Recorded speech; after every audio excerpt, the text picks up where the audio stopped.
Hi, welcome to A Matter of Music. I'm Dawn Wisner-Johnson. And I'm Beth Wisner-Jansen.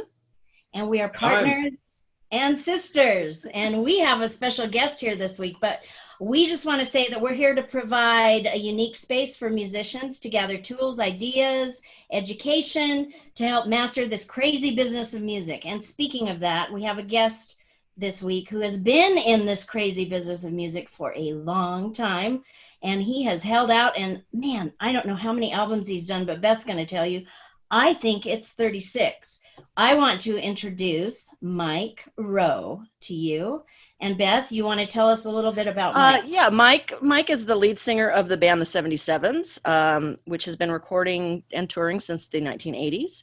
And he has recorded and released, is it 37 albums as 77s, Mike Roe, and duos? Do you know how many albums you've made?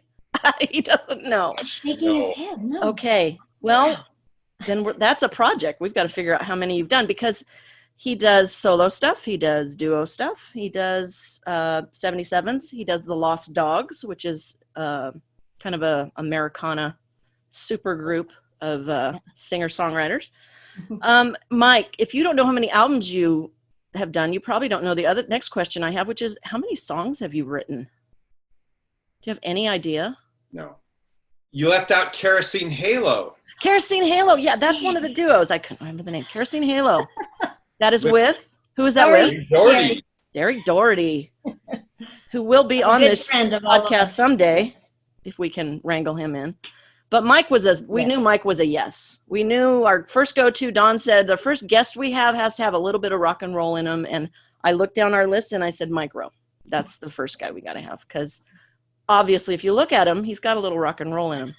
So Mike can sound, I always say this, and I think it might drive him a little crazy. He can sound like so many different people. He has his own sound. It's him. But he has a little bit of Elvis, a little bit of the Beach Boys, a little bit of, who else, Don? Just the Isley Brothers, I hear in there. Oh, wow. That's a huge compliment. A little bit of that. A little bit of Johnny Cash. A little bit, it's just he's just kind of one of those guys. If you need Bob Dylan, yeah, it's all that stuff. So Mike, it's one of those kinds of, when I first started hearing Mike, and I was not, Mike, I'm sorry, but I wasn't tuning in when you started, because I had been in a band in the 80s and kind of got out of that whole scene. But then when I started visiting Mike's music later, a few years later, I was like, whoa. And I just really enjoyed what Beth just said, that you have your own sound, but there's flavors. You almost go, wait, have I heard that guy before? No, this is a different guy. And so I don't know. I just have always been a fan since I started listening. And he's got so much music that there are many songs. It's got to be 200 or 300 songs at least. If it's 37 albums, it's probably more like 400 or 500. Right. So, yeah. So I've written that many songs, but this eclectic thing comes from spending too many years in top 40 bands where you had to be sort of a human jukebox. And also having such a wide range of tastes, because I listen to jazz, I listen to classical music, I listen to pop. I never had one thing that I was completely obsessed with. And I came from a period in time where you had to know a lot of styles. And so it's been both a blessing and a curse, because on the one hand, you're versatile enough that you can work with just about anybody, but record companies wanted to have one thing that they could sort of identify you with, one sound, one song, one something. And I think that eclecticism worked against us as far as the big time, but as far as our fans that like our bands, they seem to like that variety. So, I have a lot of freedom. I just don't have a lot of money and success in the big world, but there's a lot of people that don't have that, it's like, well, marketing people, I think it's how do I market this guy? Well, he's too many things that, I can see that happening. You were in a band in the early 80s, a Christian band that was pretty popular, the 77s. You, I believe, were the first Christian band ever to be on MTV. Is that true? Might be true. Yeah, it might be true. I think I read that. We didn't get a lot of airplay, but we did have that song "Mercy, Mercy," that was produced and filmed by the same guy that did Mexican Radio by Wall of Voodoo. He did a lot of popular MTV videos. Okay. And they did eventually end up airing us, but not a lot. I didn't get to see it personally, but I had friends who saw it maybe at 4 a.m. Okay. So let's backtrack a little bit. This was VCR. VCR, yeah. Were you raised in a musical family? How did you come to be a guitar player, singer, songwriter? Yes, my mother, my aunties, and my grandmother was church organist for 50 years. Mm-hmm. And my mother and her sisters all played and sang very well. And I had an older cousin, second cousin, who played guitar amazingly. And so at some point my parents asked me, do you want to take lessons with him? And I said, yes. So he started giving me lessons, and eventually I took lessons from the guy that started Guitar Player magazine. And this was in San Jose, California, which was a huge center for garage bands in the 60s. I didn't know that Terry Taylor was down there when I was, but he was in one of those bands. You guys probably crossed paths, huh? We may have, although he was a little bit older than I, but I remember the name of his group.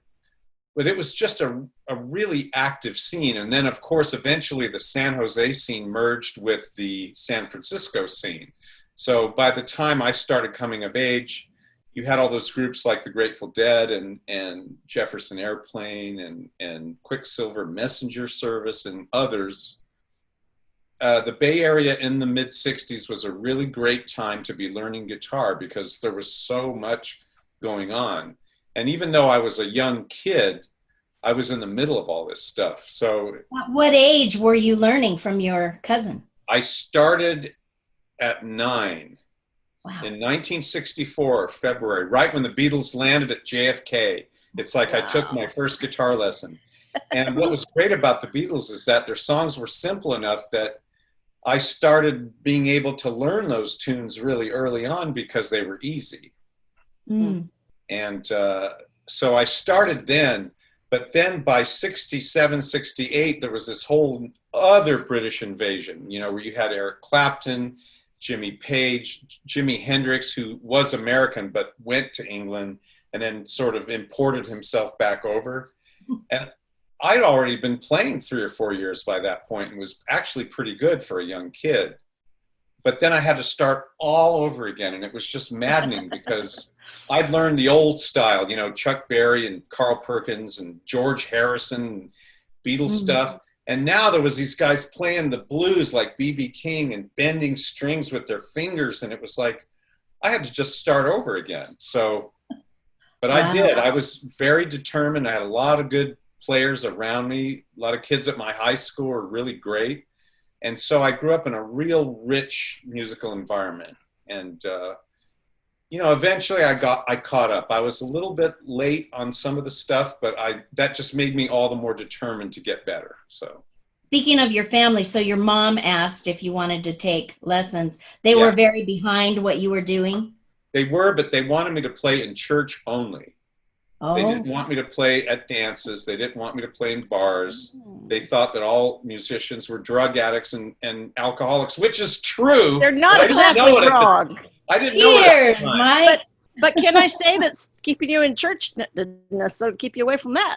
Well, in church, I started out on drums. I started learning drums and guitar at the same time. I didn't know you played drums. I did, but I eventually, I got a drum set and I had them out in the garage, but the guitar just took over. And I'm really glad because drums are a lot of work physically, and I was kind of a lazy guy. So for me personally, playing guitar was a way better gig, and it's easy to pick up your guitar. I ended up playing in just everywhere I could. So you did play in church, obviously. Yes, and what is really interesting is that in 1969, there was a bunch of guys at a Bible college not far from us in Santa Cruz that wanted to start a rock band. And that year, Blood, Sweat, and Tears was really popular. Chicago, which was called Chicago Transit Authority at the time. They're right there. Don's favorite. So they wanted to form a big group with horns. And even though I was only 15 years old, they got word that I was good. So they asked me to join. So I got to play all over California doing gigs that are very similar to the kind that I've been doing ever since, which is church youth groups. And we were very scandalous at the time because there was no Christian rock. But we ended up opening for people like Andre Crouch and the Disciples, and they were just getting started. Another favorite, he's right there. And even the Archers, remember the Archers? Yes, I do. Yes. We opened for them. Yeah. And their father, Gary Archer, was the guy who pressed our first record. So that was kind of a heady experience for me at 15, being able to have a record out. That's pretty. Don, was that the band? Was that the group with the mom and the daughter and the red hair and the? Was that somebody else? No. That was the Downings. The Downings. They were a gospel quartet. But I remember the Archers. One of the more notorious gigs we did was a Christ's Ambassadors youth convention in Fresno, and the guest speaker was Jimmy Swaggart, right? And his whole gig was preaching about how he, went God's way, and his cousin Jerry Lee Lewis went the devil's way, right? So our little group got hired to do the theme song, and we wrote the theme song for this event. We came out and played, and there was 15,000 people in this auditorium. Wow. And they all rose to their feet and gave us a standing ovation. Wow. Now, you can imagine what Jimmy Swaggart did because he was royally pissed. I mean, think about it. Now he had to follow a standing ovation from a rock group and preach against the evils of rock and roll. No. He was pissed. Oh, man. So mad. I love that. I'm enjoying that story a lot. That was my baptism into this whole thing. I kind of took a mental note and I went, you know what? This is only the beginning of sorrows. These are the kind of things you're going to have to face later, even though it would be many years later. But so that happened. Right. That's amazing. It is amazing. And that didn't make you not want to go that way? Or did it? Well, I mean, I was a kid, I was grateful to just be in a band at all. I see. And, right. So eventually that group broke up, and I ended up, when I got in college, I started playing in top 40 bands, and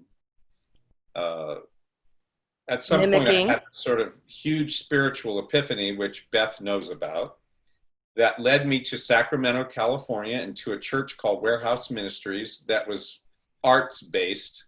And they wanted to form a rock group, to be able to sort of give an example of what they were doing. And so they put a group together and they called it the Scratch Band, and that became the 77s. So that was in 1979. We got our first record in 1982, and here we are in 2020, and we're kind of still doing it, Yeah. So how have you adapted? I mean, from, the 60s to the 70s, you're recording, in the 80s, touring, doing all these things. The industry just constantly changing, is now changing faster and faster. How have you adapted? Because you're still doing it. And, you're not a rich man, obviously. Most of us aren't that work in the music industry. But what have you done to kind of, keep going in the industry so you don't have to go get a job at, Home Depot or something? Well, that's a great question, because early on, I think in 1989, we started going independent in a lot of ways. We started recording at home. If we got a record deal, we would take our entire advance and buy equipment so that we could record at home rather than paying studio time, because studio time was really expensive back in those days. Man, you guys were way ahead of the curve. Way ahead of the curve, but not knowing that we were. So we were recording at home. Eventually, we formed our own record company, started doing our own distribution. and out of necessity, because, as it's really great if you have a record deal with a record company, but there's a lot of disadvantages to it because you are beholden to what they need in order to market you and sell you. And if you want to buck against some of the things that they want you to do, you end up in trouble. So I've been able to be with record companies and have contracts. I've also been able to be independent. And even though when you're independent, you're responsible for everything, in a sense, it makes you more responsible for how the work comes out. It gives you more control artistically. You don't make as much money, but if you sell a lot, you make way more money. So for the last 10 years, I've worked with Jeffrey Kotoff, and he has a company called Low Fidelity Records, which originally was about re-releasing sort of classic legacy releases. And so he would take our older albums and put them out on vinyl and CD and remaster them. But he has also financed new projects. And so whether we were doing something with his company or doing something on our own, we have been underground and independent for a very, very long time. And meanwhile, the entire industry kind of collapsed. That old system of all the big record companies like EMI and Warner's, all of them kind of got thrown off their path when Napster happened and all of the downloading of files happened. The internet changed everything. The internet changed, yeah. And little by little, the way the record business was when I was a kid has turned into sort of any monkey with a typewriter, i.e., if you have a computer and you have a home studio and you can get on YouTube or you can press your own CDs or albums or your vinyl or cassettes or whatever it is, as long as you can go out and create product and sell it to an audience, you have as much power in a sense as you would have had in the old days when you were with those major companies. And it's remarkable to see how it's changed. Yeah, but I do have to say, Mike, that you can have all those things, but if you can't write a good song, then, in my opinion... Yeah, songwriting is always important. There's nothing like a great song. Right.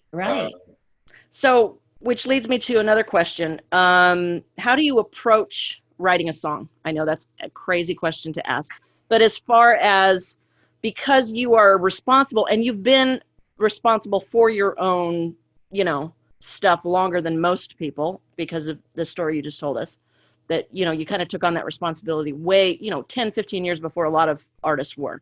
So for you to keep going and to make yourself work, how much of your writing is inspired and you just get an idea and you want to write, or how much of it is, I've got to put out an album? And how does that differ for you? What is the mindset when you go, I have to sit down and write? Well, does that happen? I've been a lazy songwriter. I wrote a lot more when I was younger because I was either in a bad marriage or a bad relationship. And there's nothing like bad relationships to create the kind of angst and upset that forces you to write. Because if you have a woman that's doing you wrong, or if you're unhappy in a relationship, it makes you so miserable that you can't not write about it. And unfortunately, I got into a habit of using unhappiness and misery to prompt me to write. But then, I got married 10 years ago, remarried, and I've been happy, and I don't have that anymore. So what do you do? My writing now is probably more focused around internal conflicts, spiritual conflicts, or things that scare me to write about. It's easy to write about some chick that, really pissed you off. It's quite another thing when you're writing about, life and death and God, heaven, hell, the universe. Those larger questions, for me personally, are a lot more intimidating to write about. I mean, some people write about them with no problem. And also I have a major issue because at some point I decided that my heroes were people like Leonard Cohen, Jimmy Webb, Paul Simon, people like that. In other words, the world's greatest songwriters. So when you have them as your mentors, you're not as likely to want to write something that's sort of average or even above average. You want everything to be great. And so that perfectionist thing takes over. Consequently, I have not written a lot of songs in the last 10, 15 years compared to how many I wrote 40 years ago. I see. Mike, you are not average. What's this now? You are not average. Okay. So go ahead, Dawn. Go ahead. Well, I just wanted to say, yeah. Most people who are really good songwriters don't know they are, but it's okay.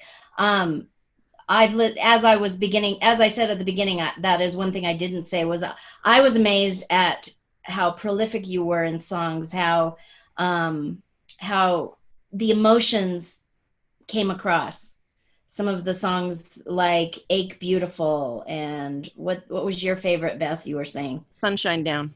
Sunshine Down. And I know you have a wide spectrum of songs, but in some of those, we're women too, and those get to us, you know? It's probably one of his points. Right, it will be. But, you know, writing a great lyric and then marrying it to the music and being able to get that point across to make somebody feel it, you know? The emotive quality. Yeah, just a quality that not everybody has. And especially in our pop world these days, you know? You can listen to pop music, and I work for some very big pop songwriters, but, you know, you can listen to that music and you don't always feel You can write a lot of songs in a shorter period of time. But anyway, because people listening are songwriters and artists, I just wanted to hone in on that, because make that a goal of yours, to, you know, try to make sure you're. So Mike, are you pushing yourself now? As you said, that the things that are kind of inspiring you, or, you know, the things you're thinking about, are you pushing yourself into that, or will that happen if a record needs to be made? Probably a little bit of both. And sometimes I will ask friends of mine who are really good at getting songs written to help me. Like, case in point, I do a duo with Derry Doherty called Kerosene Halo. And Derry had a melody and a title. It was called A Long, Long Time Ago. He had the chords, he had the kind of a melody, and he had that title. And so I wanted to use it for our last album, but the song needed to get written, and Derry didn't have a song really. So I said, I'm going to do this, right? And so I knew what I wanted it to be about. I wanted it to be about him and his past relationships. And so I got about halfway through it, and I got stuck. And I thought, this is too important. This is really, really personal. So I called Steve Hindalong, who knows Derry better than anybody.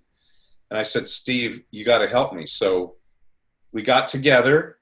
We spent a couple of hours. And within 2 hours, we wrote an amazing piece of work that I couldn't have done by myself, because there was a synergy that the two of us had writing about one of our best friends that we know intimately.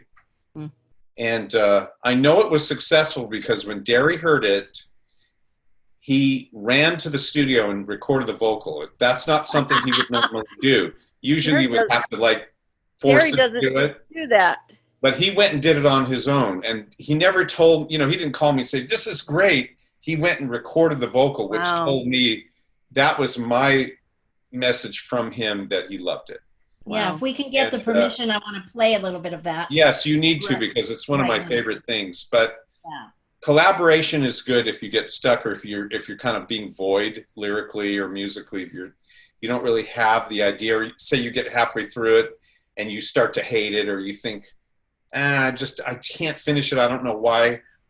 Call upon people that are like Steve, that are able, he has a real work ethic of being able to get in and get it done, Terry Taylor's another guy like that.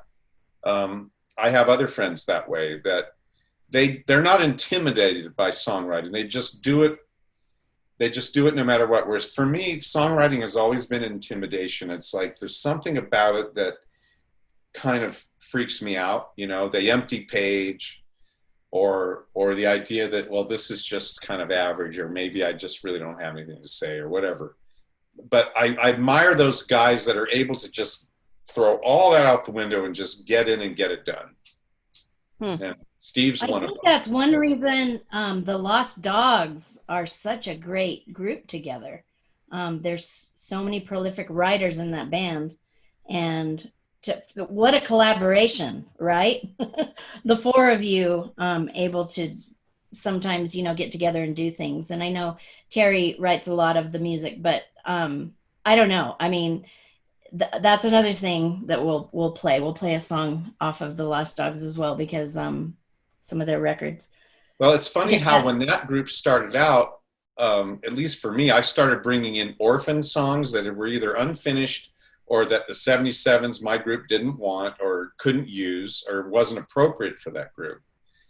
And then after a while, I noticed that Terry began to write specifically for the group. And I think that was the right way to approach it, is that you start to think about what is good material for this particular band. And, he out of the four of us is the most, not just prolific, but disciplined in being able to deliver the work. Whereas the rest of us would either be, we'd either drag our feet or we'd try to sort of come up with something that we all wrote together. But that was kind of, when you guys first started the Lost Dogs, that was the impression I got, was it was like, yeah, we're just kind of doing this thing because we don't know what else to do with this stuff. It's kind of a little bit, yes. But it was like, because we're all coming from different bands that were already doing other things. Yeah, and I'm really upset that the group got tagged as a country group, because that really wasn't true.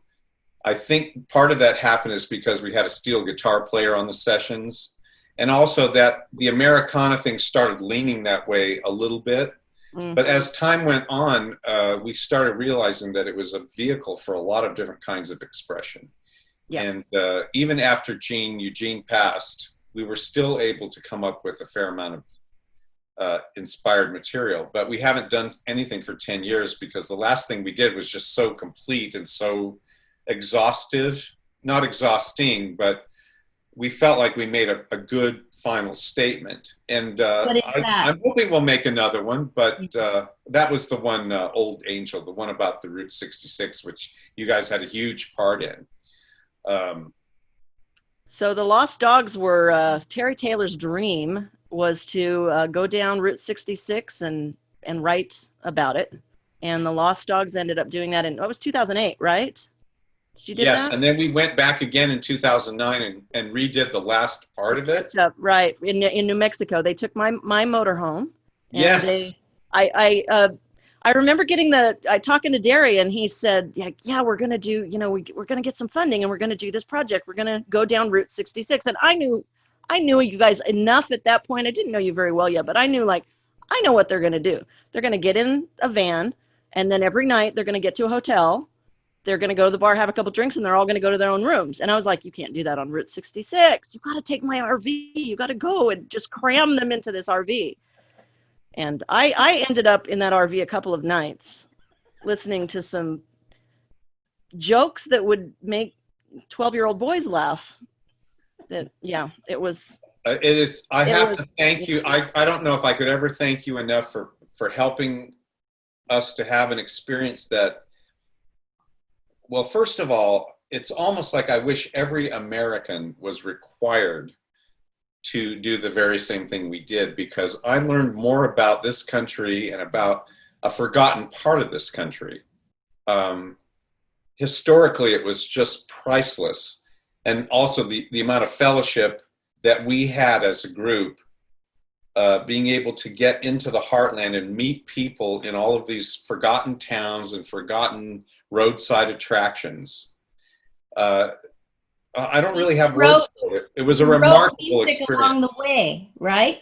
Pardon? You were writing music along the way, correct? Yes, we were, and also playing little gigs here and there. We'd set up in a street or in a restaurant, or gosh, I mean, we did all these little gigs. I can't believe we did all that stuff. I mean, it was insane. little homeless shelter, a couple of those. That's right. And we had Jimmy Abeg with us filming the whole thing. And unfortunately, we never really were able to put a movie together. That was our intent. And I think eventually we can create some kind of long form video or something to help represent what we did. But the album that we got out of it, I think, truly does represent it. And again, we owe a lot to Terry Taylor because he had the original vision. Yeah. And he wrote the lion's share of the songs, but the rest of us contributed too. And I think it was a really strong piece of work. And I'll never forget it. Now, I'm not a camper. Sleeping in an RV and camping, pitching tents, and going to KOA campgrounds wasn't exactly my idea of a good time, but it was a real kick in the butt. You know, when I look back at it, I go, we actually did that. We cooked our meals on the grills, and it's just because there's no experience like that. No, there really isn't. And if you're going to write about people leaving Oklahoma and going to California, it kind of helps, I think. But yeah, I was happy that you guys, a couple of you said, it brought you together in a different way. Totally. Than it had before, like I said, we found out that Paul McCartney had done this very same route a week or two before us. And so everywhere we went, they were telling us how Paul was just here. And we saw more Germans and more Europeans on this trip. And I'm going, Americans don't even know what they have. People from all over the world come and do this thing. Yeah. And I thought, gosh, this needs to be required. It needs to be kind of like a mecca for Americans, because you really get a sense of a part of our history that's been sort of left behind or forgotten. I had no idea what Route 66 was, except that's that highway that's in a song that we've heard all our lives about, if you want to take this trip, this tip. And when I went down it, I went, oh my gosh, there was a time when America was very different from the way it is now because of the interstate, how that changed American life forever. Right. For the better and also for the worse. Right. Adaptation. Yep. Things come, things go. And yeah. But for a minute there, we were able to feel as if we were part of that history. Certainly not the hard part, that the people that, like you say, left Oklahoma for the West Coast and ended up in what was sort of a glorified concentration work camp. A very heartbreaking story. And it gave me an insight into why we have certain kinds of social problems now that we probably wouldn't have had those people been displaced. It's also a mirror to some of the social issues we're seeing now with Black Lives Matter and all of that sort of thing. We had a similar kind of thing happen here in America to Americans. And it ended up causing social problems that are still with us today. Yeah. And that was something I couldn't have understood until we went down the road and did it. And I began to understand, well, when you see certain things happen that certain people do, you have to go back to this and understand that this is a generational sin, a generational sort of outrage that has produced people that are at the end of their ropes. Mm-hmm. So it is part of the American story, and an important part, and it should be taught in every school. It should be taught, yeah. Yep.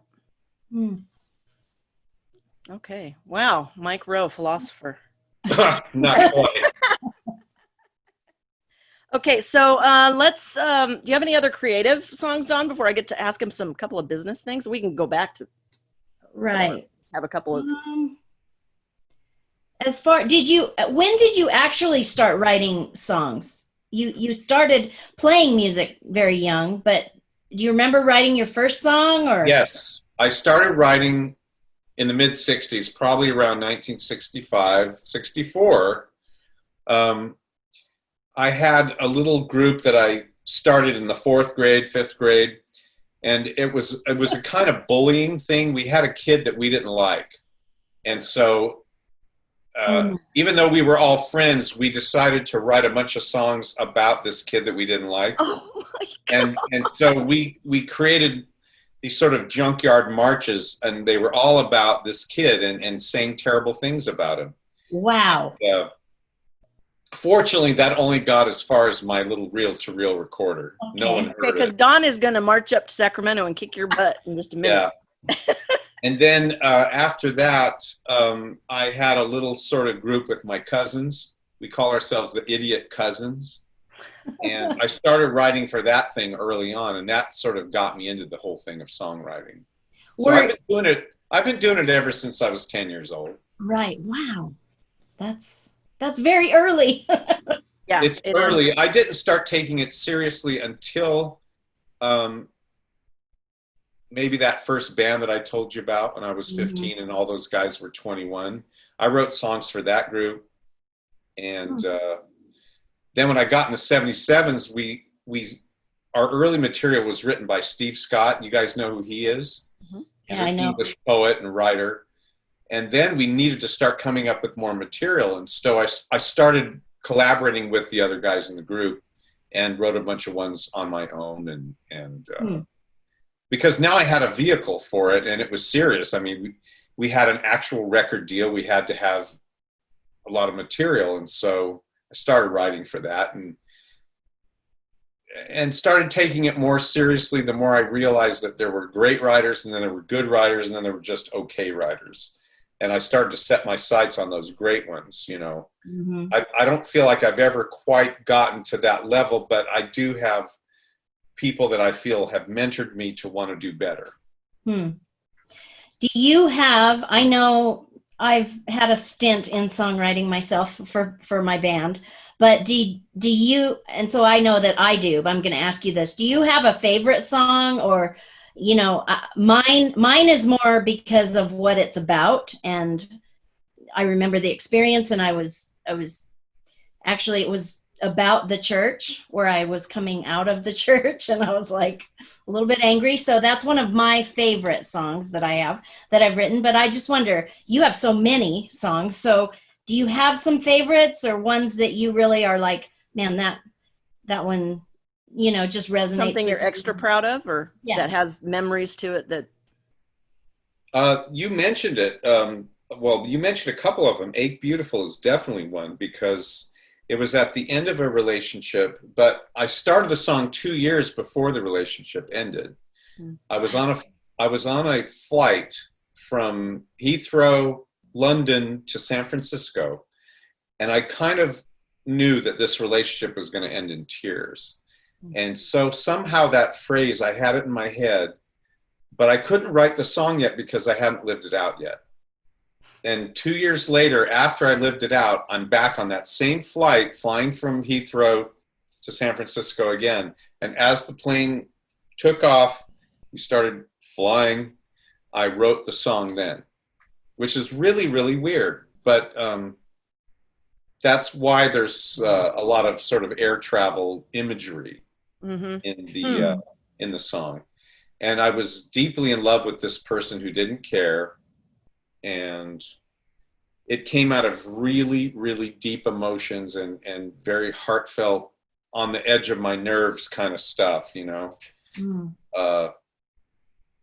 So I'm really happy with that one.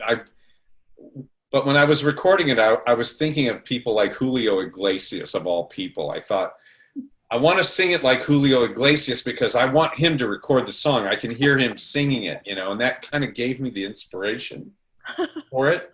Isn't that kind of weird? Because I don't listen to his music. I'm not a fan of his, but it's funny how there will be certain people that will come into your mind when you're working on something. And you were just thinking this would be great vehicle for him. Yeah, that whole sort of all alone. Yeah. You know, it's almost like that kind of high operatic voice. You're so far away, and I won't see you any day soon. We came a long way, now you wanna fly to the moon. All alone, going your own way.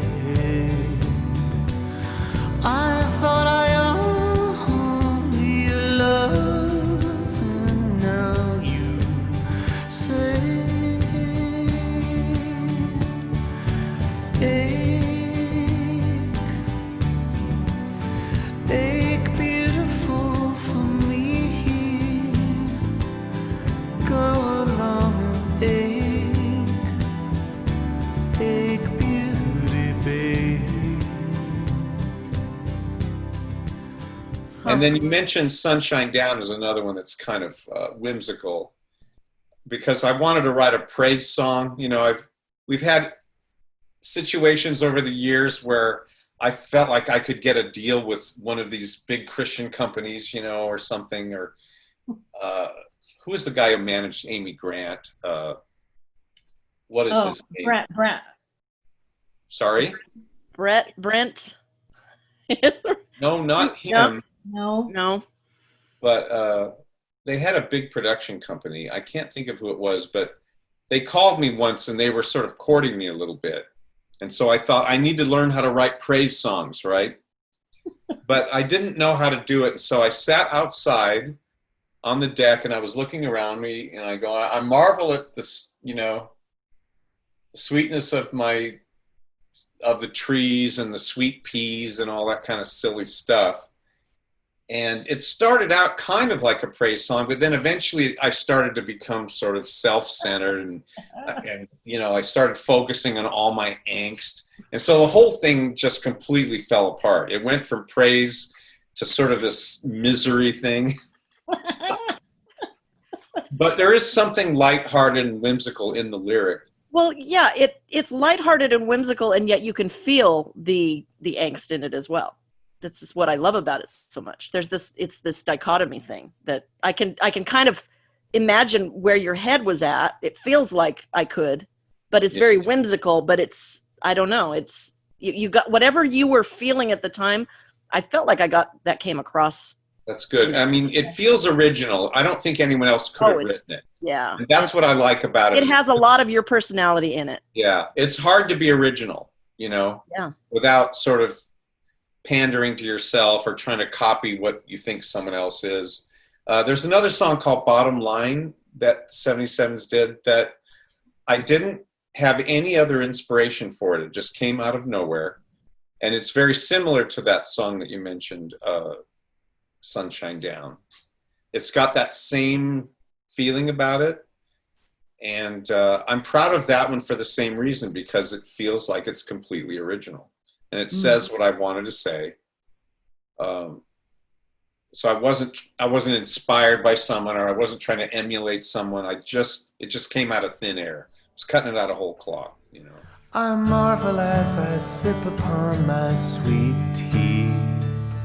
I'm pop-eyed at the sweetness of my sweet peas, the blooming of my trees. Why does the sun shine down on me? I'm grateful for the greatness of your soft hands, and thankful for the cleanness of my pressed pants. You part the clouds, still I don't see. Why does the sun shine down on me? Sometimes I hear, sometimes I listen. Most of the time I'm stubborn and indifferent. Often I'm sad, knowing what I'm missing. And all the time I'm wishing things were all so different.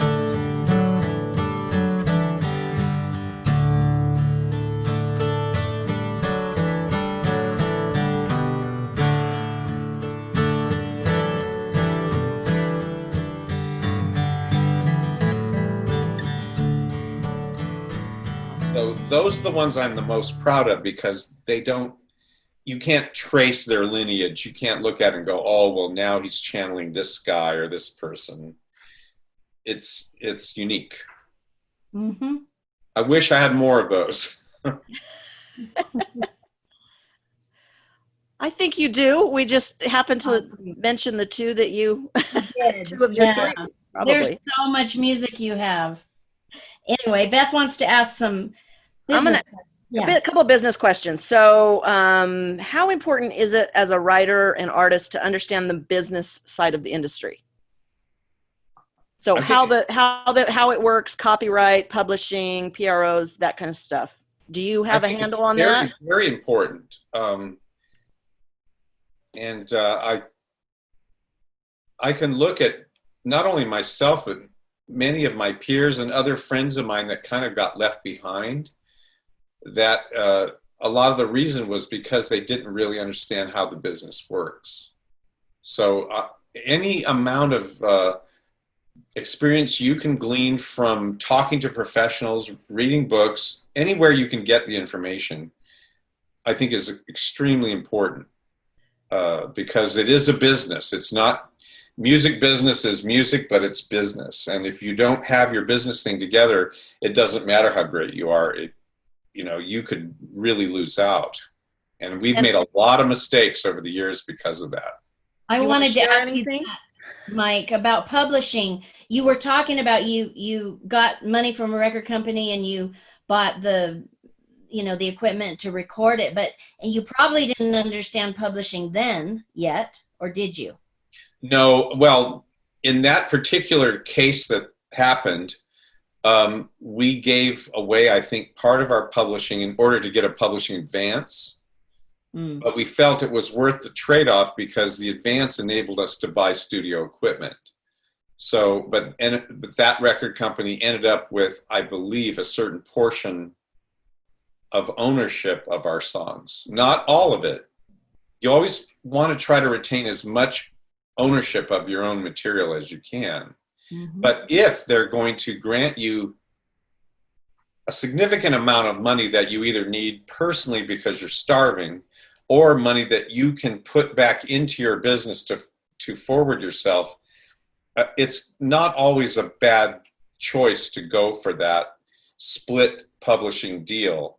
Now, some artists, I would say, if you become a big hit and you end up generating millions of dollars, that can come back and bite you. But, most of the time that doesn't happen. I think of groups like Switchfoot, who were working with Charlie Peacock early on.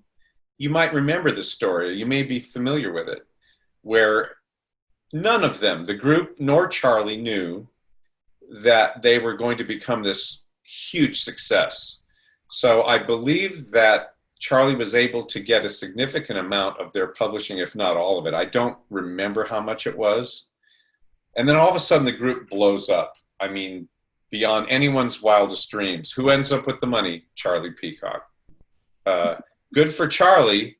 Not so good for the group, but then here's the thing. If the group becomes successful, they can then go forward with another deal with another producer or something and get a better deal for themselves. So it's a compromise, Yeah. You win some, you lose some. But oftentimes it isn't a bad choice to share that publishing if you're able to get a lot of cash or a lot of something up front that you need to get going. Yep, it's very true.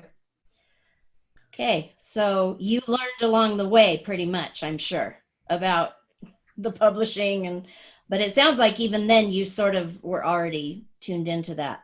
And that was before Google, and you could check out. For instance, BEC wanted 100% of our publishing for that album, Real Men Cry. And we gave it to them in exchange for cash. Now, had those songs or that album become a platinum seller, we would have been fools. But because we intuitively kind of felt like this record is going to go nowhere except to our fan base, we ended up with money in our pocket. So I don't regret that choice, but it probably wasn't the smartest choice to make. But at the time, we kind of looked at it and went, I need the money now more than I need a lot of money later. It wasn't a wise decision, but I don't regret it because the record went absolutely nowhere. So what difference does it make? Well, I think that's where a lot of artists end up finding themselves. I need the money now. I have to have the money now because the light bill, But every once in a while, you have this runaway success where you've already signed away everything. But, if you've got a good lawyer, you can go back to court and try to renegotiate. Some people sometimes are successful in that.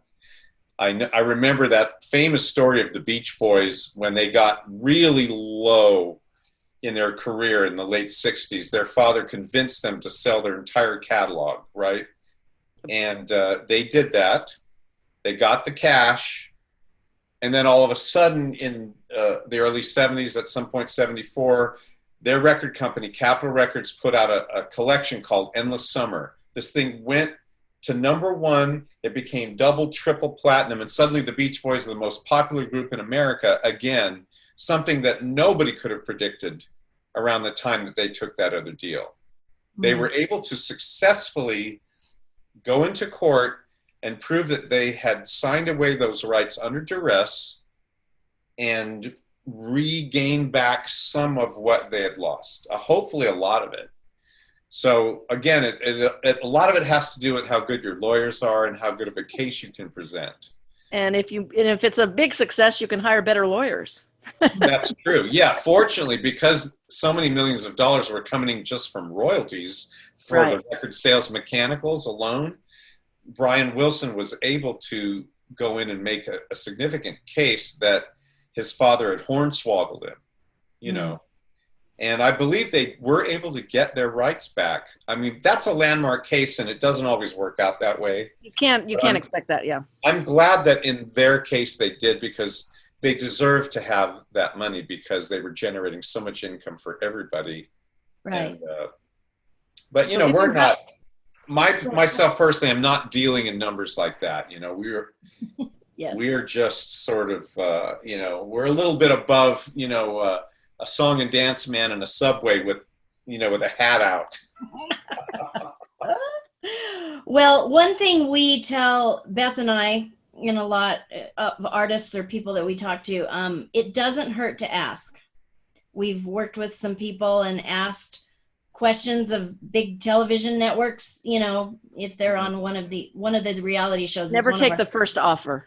Yeah, and we asked the lawyers of that reality television show if they would change the contract for this artist, and they agreed to do it. So, you know, we didn't really think going in that they would, but we realized, oh, they're willing to work with somebody if they really want them. And that's a different type of thing. But even with getting some of your publishing back or some of your catalog back, you know, there are ways to do that. So. Well, I always am a champion for owning your masters, even if you can't own them right away. If you can have ownership revert back to you after reasonable use, like say you get signed to a record deal, you let the record company get all of that initial sales that they're going to get. Let's say it's even moderately successful. They make a certain amount of money, and then after so many years, you get those masters back so that then you can go and re-release them and make more money rather than that company. So do you own most of your masters? I would say that we own most, if not all. And the ones that we don't own, the company no longer cares because there isn't a single individual working at those companies that remembers us that cared about it. Now, in the case of song ownership, that's a little bit different because I'm involved right now in a situation where there's a couple of songs that we wrote in the 80s that are being considered for a film. And so even though there's no one at the original company that knows or cares, that company's been sold over and over and over again to major corporations, right? So technically, we can't just go and take that song and license it to a filmmaker as for use without going back to the original company and saying, all right, what do you want for this? Because if your song has been sold part and parcel along with all of the other intellectual property that corporation got when they bought the company, then you legally have to do it the right way, because if you don't, and that film comes out and some watchdog notices it, you can end up with a lawsuit or they can, you know, do a cease and desist on the film, and you can end up in a lot of trouble. So usually it's good to, you know, cross your T's and dot your I's when it comes to those little sort of technical issues. And usually there's not a lot of money involved anyway. It's more about getting permission, coming to terms, and then getting it done. A lot of times we have to, if we want to record a cover of a song, we have to go to the Harry Fox agency and pay them a certain amount of money. Of course, I would rather not pay them and just put the CD out, press 500 copies and sell them, and no one knows any better. But nowadays, because of the fact that these albums end up on iTunes, they end up with DistroKid, who will put it, into Amazon, into all these other digital outlets. You can't just steal songs anymore, because there's always somebody that's going to be watching. And so it's better up front to do your business, do the right thing, go take care of it legally, pay the fee, and be done with it. Because we live in a different world now where all this stuff is being tracked all the time. And sooner or later, if you don't do your business right, you're either going to get caught doing something wrong, or someone's going to rip you off. Yep. It works. It cuts both ways. It cuts both ways, whether right. You're the one doing the stealing or you're the one being ripped off. It's probably a good idea all the time to try to do your business as clean and clear as you can, because it's not the way it used to be. I mean, this stuff goes everywhere, and it goes all over the world with the internet. You never know where it's going to happen. And it's not that difficult to do it. No, not really. And generally, you can come to terms with the fees that you have to pay. They're not exorbitant. Right. So, there was a lot of time where we would just press up CDs. We didn't press enough to even make any significant amount of money. And so we were a little bit sloppy with our business. But nowadays, given the fact that you are selling essentially either streaming or digital copies of things, you have to kind of be fairly diligent about stuff that you use, and also stuff that you grant usage to. Mm-hmm. Yeah. Very smart man. I know. He's really smart with business, more than most musicians I know. Yes. I don't know if I'm smart. I have been through so many situations that, and I've got a lot of people around me encouraging me to do it the right way. I mean, I like to do things sloppy, but I work with people that refuse to be sloppy. They just go, no, this is going to come back and bite you in the butt if you don't do it right. Yeah. And I will say, Mike, that's another thing that you've done in your career. You've got a lot of friends in the industry. You mentioned some before who are working for you, and it's very good to keep your network and your friends. Use your resources.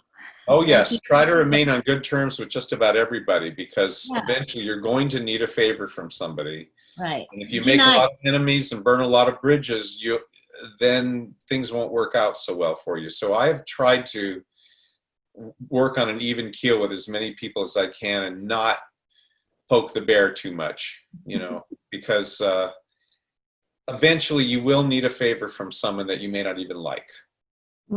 Maybe someone that's done you wrong, or someone that you absolutely detest because of certain things they've done to you or to other people. It's not good to hold grudges. It's good to be on good relationships with people, because we're all in this together, to be trite. I hate hearing that phrase right now, because I know it's overused. Together. It really is true. In the music business, it's a people business. And so you're going to work with people you don't like. You're going to have work with them again. And Dawn and I are smiling because we're thinking of people as you're saying this. We're like, I know that guy. Can't stand that guy. And not everyone's easy to work with. Some people are easier to work with than others, and it's just, you got to love them all, and hopefully in the end, you'll all be able to help each other. So that to me, I think, is the single number one thing that I would recommend to anyone who's listening, is that maintaining good, peaceable relationships with as many of your peers and with business people as you can is really important, because you never know when you're going to need either a favor, or you want to record a song that they wrote 30 years ago that they may not want you to record or release. I've been in situations where I've recorded stuff 30, 40 years ago, and I want to re-release it on a double album as a bonus track. And now I got to go back to this person that I recorded it with. And, they're likely to say no, but if they like you and you have a good relationship with them, they just might let you do it, Because if they say no, they take all the fun out of it. And you don't want to start trying to beg people to do stuff. You want them to say yes. So the more you say yes, the more likely they are to say yes. Right. Yeah. And I will say, being a musician and being able to do the things that we've done, I'm sitting in my parents' house right now.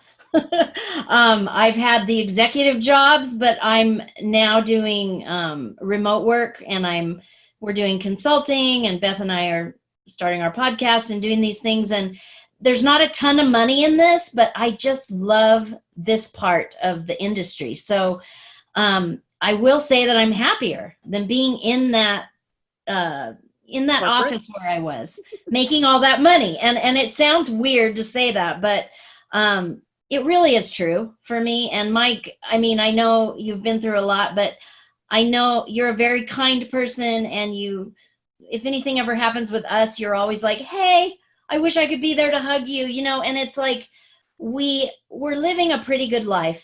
And if we look back on it, it's like I've been able to do so many amazing things. And being able to take off in that motorhome, and if we all had the regular job or whatever, we wouldn't have that freedom. So now I wish for us a little more money in our lives, but I'm just saying, with you, I definitely see that. And I know you've struggled, but I know a lot.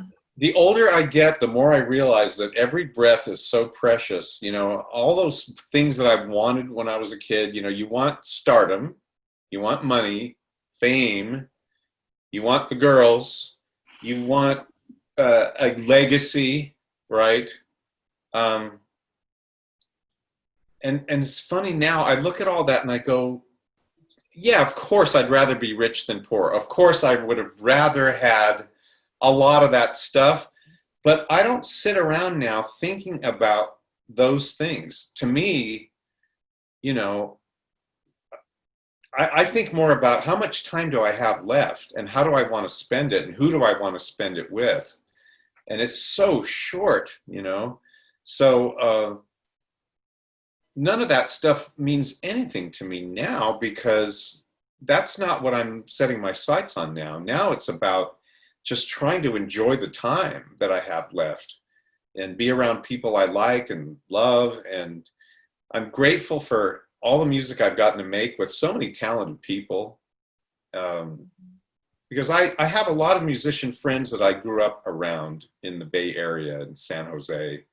And, a lot of them just ended up doing tech jobs. They still play music. They play on the weekends. They have groups that they'll go and play in bars and play in the park. And that's all great. But most of them ended up in tech jobs, working for Intel, and those are all great jobs. Don't get me wrong. It's like, yeah, I wish I had their money. I wish I had their houses and all of that. But instead, what I did was I just ended up playing music and sort of sticking that out, and got to make a lot of records, write a lot of songs with my friends. I got to meet people like you guys, who I never would have met you guys.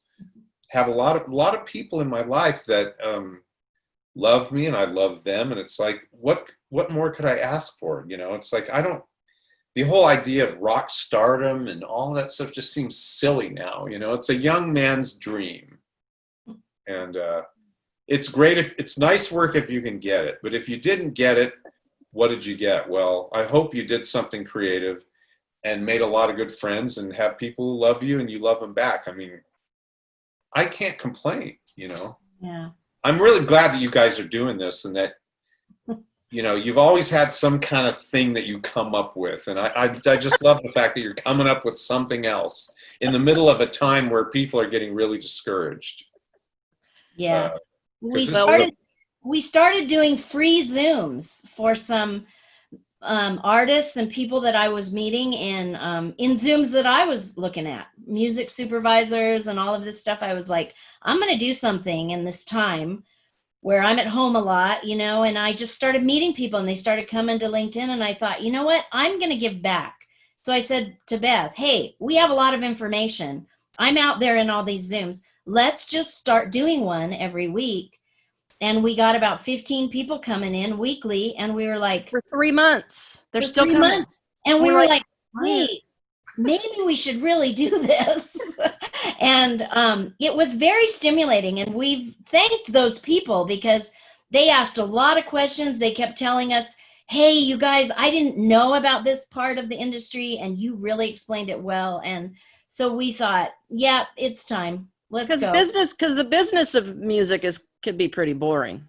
It really can be. It's very complicated. I find it fascinating because I'm not a musician, but most people don't want to spend the time. So, hopefully we can get people to come and stick around for the business, but we can also, give them some interviews with people like you that, are a little bit more interesting than how to make sure your songs are copywritten correctly. Well, between all of your friends and my friends, you're going to have a lot of stories like mine of different, avenues that people have gone down and errors they've made and other things that they did right. So Yeah. I don't think you're going to run out. You're not going to run out of people to interview for quite a while, I think. Well, as you said, I think it's a good point to end on. It's a good life if you can get it. And that doesn't mean being famous or rich or anything, but the life you've led, I think, has led you to an incredible, not just the music you've made, but an incredible group of friends that are deep for you. And I think your life...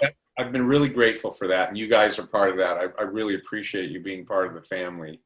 Thank you, Mike. Beth says that I just wanted a rock star, but really, I just love hanging out with you. And so when she's going down the list and I had said rock star, she said Mike Roe. I said, yep, he's our first guest. Let's do it. Because thank you. Yes. For taking the time. We really appreciate it. It's been fun. It's great. Yeah, we really do appreciate you as well. And, thank you.